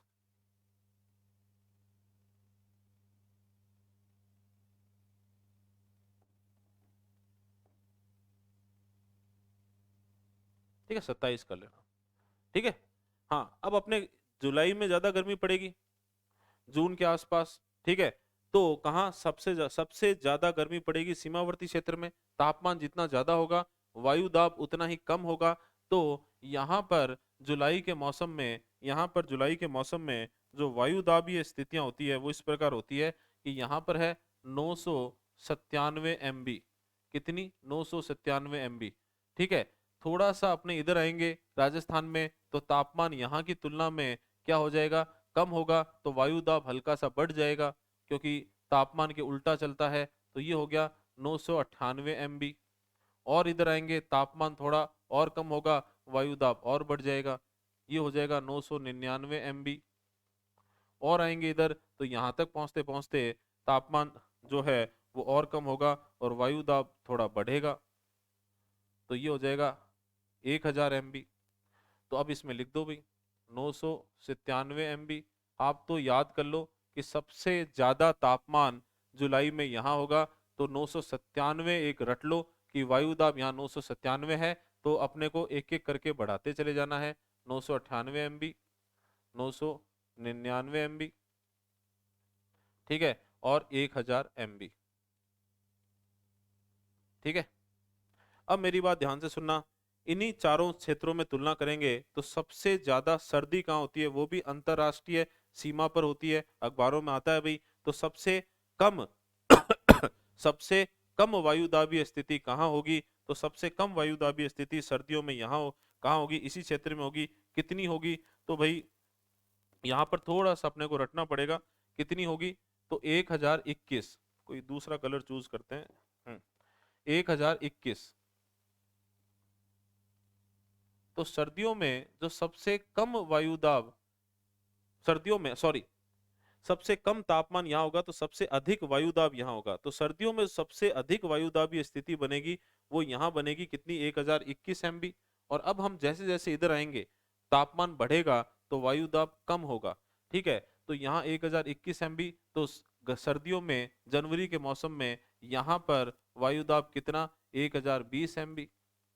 क्यों, क्योंकि तापमान थोड़ा सा बढ़ा तो वायु दाब थोड़ा सा कम हुआ। और इधर आएंगे तो तापमान और बढ़ेगा, वायु दाब और कम हो जाएगा, 1019 MB, ठीक है। और आएंगे इधर तो यहाँ हो जाएगा 1018 MB। तो अब यहाँ पर आपको बस इतना सा रटना है, क्या कि यहाँ पर सबसे ज्यादा वायुदाबीय स्थिति मिलेगी, क्यों, क्योंकि सबसे कम तापमान है। इधर आएंगे तापमान बढ़ेगा थोड़ा सा, जनवरी में यहाँ की तुलना में यहाँ ज्यादा तापमान मिलेगा, तो यहाँ पर दाब थोड़ा सा कम हो जाएगा, तो 1020 MB, ये 1019 MB, ये 1018 MB। अब इसको रट लो आप, दोनों में से कोई भी एक, दोनों ये ऊपर वाली चीज रट लो, इधर अपने को क्या करना है, बढ़ाना है, इधर अपने को कम करना है। अब यहाँ पर ध्यान से देखो भाई, अपने बात करते हैं जुलाई की। तो जुलाई में बारिश क्यों आती है, 1013 ज्यादा है या 1000 ज्यादा है, क्योंकि जुलाई की परिस्थितियां अपने को यहाँ पर देखनी है, ठीक है। तो इसीलिए अलग अलग कलर से लिखा है। तो 1013 ज्यादा है और 1000 कम है, तो ज्यादा दाब से कम दाब की ओर क्या चलेगी, पवनें चलेगी, 1000 से 999 की ओर, 999 से 998 की ओर, और फिर इधर 997 की ओर। तो ये मानसून की पवनें आ गई। अब जनवरी में या सर्दियों में इसका उल्टा होगा, ज्यादा दाब कहाँ, सीमावर्ती क्षेत्र में, तो पवनें वापस लौटेगी, तो पवनें वापस लौटेगी। तो ये 1021 से 1020 की ओर, 1020 से 1019 की ओर, 1019 से 1018 की ओर, और 1018 ज्यादा है 1013 से, तो ये पवने वापस लौट गई। तो समझ गए भी क्यों मानसून आता है और क्यों मानसून जाता है। ये हम राजस्थान में वायु दाब पेटियों से समझ सकते हैं। छोटा सा टॉपिक था, लेकिन थोड़ा सा रट लेना, ठीक है, ये ऊपर वाला डाटा रट लेना, ठीक है। और बस आपको करना क्या है कि जुलाई वाले के अंदर बढ़ाना है और जनवरी वाले में घटाना है, और कौन कौन से क्षेत्रों की बात हुई है ये थोड़ा सा देख लेना। चलिए भाई, आई होप समझ में आ गया होगा। और अब अपने वापस चलते हैं, देख लेते हैं सारी चीजें कर ली क्या। जैसा मुझे लगा था ये चीज अपने भूल ना जाए, लेकिन उससे पहले, ये चीज करने से पहले वापस बताता हूँ अपने ने किया क्या है भाई। अपने ने कहीं ना कहीं मानसून या वर्षा ऋतु की अवधि देखी राजस्थान में, और साथ साथ में मानसून प्रत्यावर्तन काल है उसकी अवधि देख ली, और अपने ने ये भी देख लिया कि मानसून प्रत्यावर्तन काल जो है वो राजस्थान में कोई ज्यादा प्रभावी रहता नहीं है। हाँ, इसके बारे में इतना सा याद कर लो राजस्थान में कि ये इस मौसम में राजस्थान में उमस भरी उमस भरी गर्मी रहती है, ठीक है, जिसे जिसे अक्टूबर कयार भी कहते हैं, ठीक है। और इस मौसम में मानसूनी पवनें वापस लौटती है। क्यों लौटती है वो बहुत ही अच्छे से आपको चीजें समझ में आ चुकी है। इसके बाद में ये है, लेकिन इस डायग्राम को अपने ने पूरा समझा तो इसे अपने शॉर्ट में यहाँ किया कि भारत में भारत में जो मानसूनी पवनें आती है वो वास्तव में कौन सी पवनें हैं। वो वास्तव में दक्षिण पूर्वी व्यापारिक पवनें हैं, जो कि जो कि भूमध्य रेखा जो कि भूमध्य रेखा को पार करके, ठीक है, पार करके उत्तरी गोलार्ध में बहने लगती है। और जब ये उत्तरी गोलार्ध में आती है तो ये दक्षिण पश्चिमी मानसूनी पवनों के रूप में मानसूनी पवनों के रूप में भारत की ओर जाती है। लेकिन भारत का जो दक्षिणी भाग है वो तिरकोना है, इसलिए दो शाखाओं में बढ़ जाती है, अरब सागर शाखा और बंगाल की खाड़ी की शाखा। इसमें से अरब सागर शाखा राजस्थान में अल्प वर्षा करती है, लेकिन ये बंगाल की खाड़ी की शाखा जो है वो साउथ ईस्ट मानसून के रूप में, पूर्वैया के रूप में राजस्थान में मुख्यतः वर्षा का कारण बनती है। क्लियर है। इसके बाद इसके बाद इसके बाद हमने देख लिया कि अरब सागर शाखा जो है वो मुख्यतः सिरोही से लेके बांसवाड़ा दक्षिणी राजस्थान में अल्प वर्षा करवाती है, ठीक है, मतलब बेसिकली भूमध्य क्षेत्र में, ठीक है। और इसीलिए बांसवाड़ा को मानसून का प्रवेश द्वार कहते हैं। और बंगाल की खाड़ी की शाखा मुख्यतः बारिश करवाती है, जो कि दक्षिण पूर्वी मानसून के रूप में राजस्थान में प्रवेश करती है, ठीक है, और पूर्वैया पवनों के रूप में प्रवेश करती है। इसी के आधार पर वर्षा का वितरण तय होता है। इसी के आधार पर ये विभिन्न जो है सम वर्षा रेखाएं या आइसोहाइट लाइंस तय होती हैं। और इससे आप कहीं ना कहीं पूरे डायग्राम से अलग अलग समय पर 15 जून, 1 जुलाई, 15 जुलाई, 30 जुलाई, ठीक है, तारीख के हिसाब से वर्षा या मानसूनी पवनें कहाँ पहुंच जाती है, यहाँ कहाँ प्रवेश करती है, और किस प्रकार पूरे वर्षा का वितरण 80 से 110 सेंटीमीटर कहाँ पर है इस दक्षिण पूर्वी क्षेत्र में। तो इसके बीच में कितना होगा, तो ये अरावली से लेकर इस 75 सेंटीमीटर समवर्षा रेखा के बीच में लगभग 60 से 80 सेंटीमीटर वर्षा, ठीक है। अरावली के पश्चिम में आते आते वर्षा की मात्रा 50 सेंटीमीटर, और ये 25 सेंटीमीटर और 50 सेंटीमीटर अर्ध शुष्क मरुस्थलीय क्षेत्र में वर्षा का वितरण कितना, 25 सेंटीमीटर से 50 सेंटीमीटर, ठीक है। कॉमन सेंस लगता चला जाएगा भाई आपका, ठीक है। और उसके बाद में 25 सेंटीमीटर सम वर्षा रेखा के, ठीक है, पश्चिम में तो और भी कम वर्षा, ठीक है। और ये शुष्क मरुस्थलीय क्षेत्र है जहाँ पर 25 सेंटीमीटर से भी कम वार्षिक वर्षा प्राप्त होती है। जैसलमेर में तो ये कम होकर 10 से 12 सेंटीमीटर तक रह जाती है, और फलोदी में तो बहुत ही कम, कितनी, 5 सेंटीमीटर। ये सारे पॉइंट्स आपके एकदम समझ में आए हुए हैं, रट लेना इनको। इसके बाद में ये एक नई चीज है, ठीक है, जनवरी और जुलाई में अपने वायु दाब पेटियों की तुलना करते हैं। ऊपर वाला जो पार्ट है वो थोड़ा सा रट लेना, नीचे में कुछ नहीं करना, जुलाई में बढ़ाना है, जनवरी में घटाना है। और बात कुछ नहीं है, बात सिर्फ इतनी सी है कि टेम्परेचर ज्यादा तो प्रेशर कम, और टेम्परेचर कम तो प्रेशर ज्यादा। ये कंसेप्ट ध्यान रखना बस। चलिए भाई, तो बातों बातों में कहीं हमने मानसून प्रत्यावर्तन काल की बात भी कर ली कि ये मानसून में ही इंक्लूड हो जाता है राजस्थान में, और कोई खास है नहीं इस पे पढ़ने वाली चीज। इतना सा है कि अवधि कौन सी है लिख ली हमने, ठीक है, कि मध्य सितंबर से अक्टूबर के बीच में, और इस दौरान उमस भरी गर्मी रहती है, जिसे अक्टूबर का प्यार कहते हैं। अक्टूबर का प्यार नहीं कहते, अक्टूबर कयार कहते हैं, ठीक है। चलिए भाई, अब अपने क्या करने वाले हैं,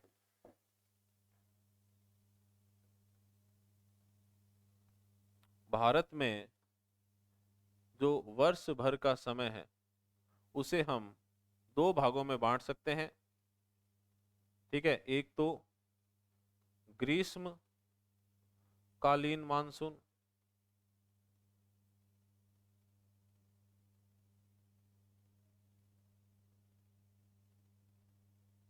तो ग्रीष्मकालीन मानसून जो है वो बेसिकली कब होगा, एक तो ग्रीष्म ऋतु में,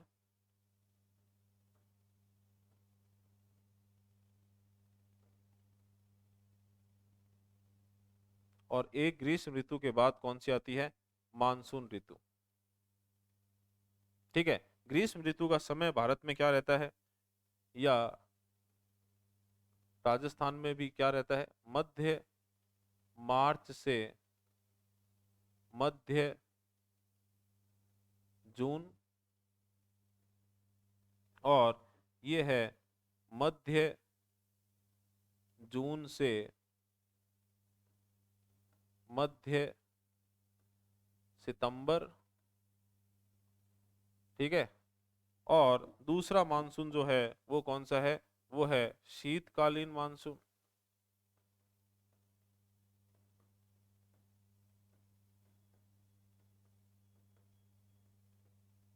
शीतकालीन मानसून में दो दो ऋतुओं की बात करेंगे अपने, मानसून के बाद में मानसून प्रत्यावर्तन काल,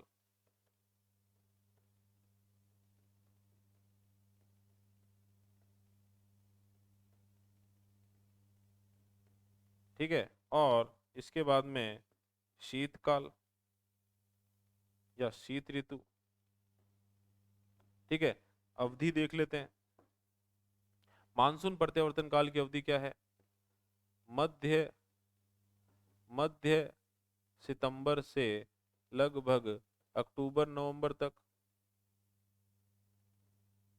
ठीक है। और शीत ऋतु जो है वो एक तरीके से अक्टूबर नवंबर से लेकर फरवरी फरवरी या मार्च तक,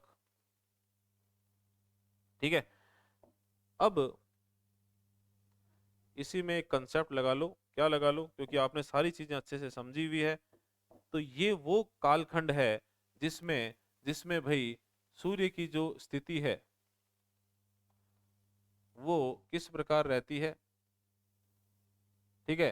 कर्क रेखा और 0 डिग्री के या 0 डिग्री या भूमध्य रेखा के बीच में रहती है। कैसे, ठीक है, कैसे, 21 मार्च से ये क्या आ गया अपना 21 जून, और उसके बाद में 22 सितंबर।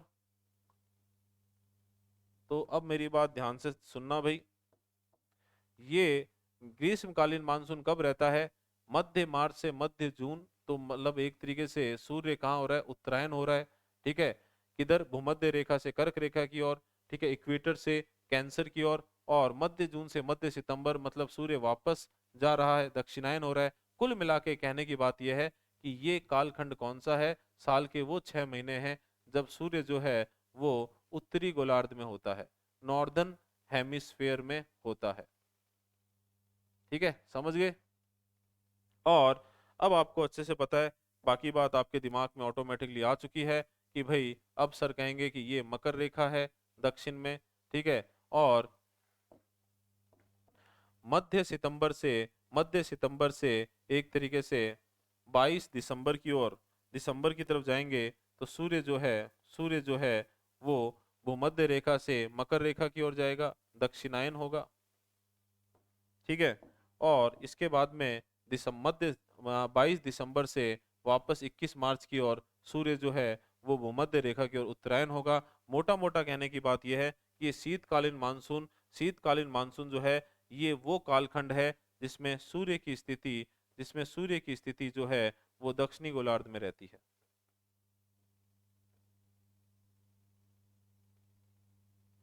तो मैंने कहा था भाई ये चीज आपको मैं बताऊंगा। और वर्षा की मात्रा के आधार पर जब हम ड्राई फेज और वेट फेज, ठीक है, शुष्क काल और आर्द्र काल की बात करते हैं, तब हम शीतकाल और ग्रीष्म काल को एक साथ रखते हैं और मानसून प्रत्यावर्तन काल को एक साथ रखते हैं। लेकिन आपसे पूछ ले कि ग्रीष्मकालीन मानसून और शीतकालीन मानसून कौन सा होता है, तो ग्रीष्मकालीन मानसून में सूर्य की स्थिति उत्तरी गोलार्ध में कब कब रहती है, तो ग्रीष्म ऋतु में। और मान देखो, सूर्य उत्तरायण जा रहा है या दक्षिणायन जा रहा है इससे कोई मतलब नहीं है, सूर्य होना उत्तरी गोलार्ध में चाहिए। और सेम ऐसे ही शीतकालीन मानसून कब, जब सूर्य की स्थिति दक्षिणी गोलार्ध में रहती है, अब चाहे वो उत्तरायण हो रहा हो चाहे वो दक्षिणायन हो रहा हो। तो आई होप ये सारी चीज आपको अच्छे समझ में आ गई है। और इससे पहले वाला वीडियो देख लेना भाई, उसमें मैंने पूरे वर्ष भर को किसमें आर्द्र काल और किसमें शुष्क काल में बांटा था, वो एक अलग तरीका था और ये एक अलग चीज है। ठीक है, दोनों कंसेप्ट अलग है, लेकिन वो कंसेप्ट देखना है तो इससे पहले वाला वीडियो आपको देखना पड़ेगा। ठीक है, तो आई होप सारी चीजें आपको अच्छे से समझ में आ गई है भाई। और बहुत ही लंबा वीडियो रहा, कहीं ना कहीं गला मेरा थोड़ा खराब था, बीच में थोड़ा डिस्टरबेंस हुआ, लेकिन जो भी ये चलता है, कंसेप्ट आपको समझ में आ गए होंगे। और अब आपके दिमाग में भारत राजस्थान के मानसून को लेकर लगभग लगभग सारी बातें क्लियर होगी होगी। हालांकि भारत के मानसून जब अपने पढ़ेंगे कभी, तो उसमें बहुत सारी और भी चीजें आएगी। ये मानसून जो है बहुत ही इंटरेस्टिंग चीज है, ठीक है, और इसमें सारे कंसेप्ट हिल जाते हैं। क्यों? क्योंकि अपने को लगता है अपने ने जितना पढ़ा है वो इनफ है, लेकिन इसमें फिर से नई कोई चार बातें निकल के अपने सामने आ जाती है और अपने फिर वही सरप्राइज और भौचक्के रह जाते हैं, यार ये क्या चीज है। ठीक है, लेकिन लेकिन भाई सीधी सिंपल सी बात है, जो अपने पढ़ाएंगे तो लगभग की कोशिश यही रहेगी कि आपको इतना करवा दूं कि एग्जाम में इससे बाहर आने के चांस ना के बराबर हो। आप क्वेश्चन प्रैक्टिस जरूर करना भाई अपनी। क्यों? क्योंकि जब आप क्वेश्चन प्रैक्टिस करोगे तब आपको पता चलेगा कि ये जो अपने ने चीजें समझी है, जो आपको कॉम्प्लेक्स लग रही है, लेकिन विद डायग्राम थोड़ी सी सरल करने की कोशिश की मैंने। ठीक है, अपना वीडियो भले ही लंबा हो गया, लेकिन चीजें सारी अपने ने क्या कर ली, अपने ने सारी चीजें जो है इंक्लूड कर ली, इसके अंदर समझ ली अच्छे से। तो तब आपको पता चलेगा ये जो चीजें कॉम्प्लेक्स लग रही है इनसे क्वेश्चन कैसे बन सकता है। और जैसे ही आपको पता चल गया कि क्वेश्चन कैसा बनेगा, ये चीजें अपने आप आपके लिए आसान होती हुई चली जाएगी। ठीक है भाई, तो आप अपनी मेहनत कीजिए, मैं आपके लिए मेहनत कर रहा हूँ, वीडियो आते रहेंगे, आप अपने लिए मेहनत कीजिए, आप भी अपना सिलेक्शन दीजिए, आपका सिलेक्शन ही मेरी गुरु दक्षिणा है। मिलते हैं नेक्स्ट वीडियो में। Thank you. जय हिंद।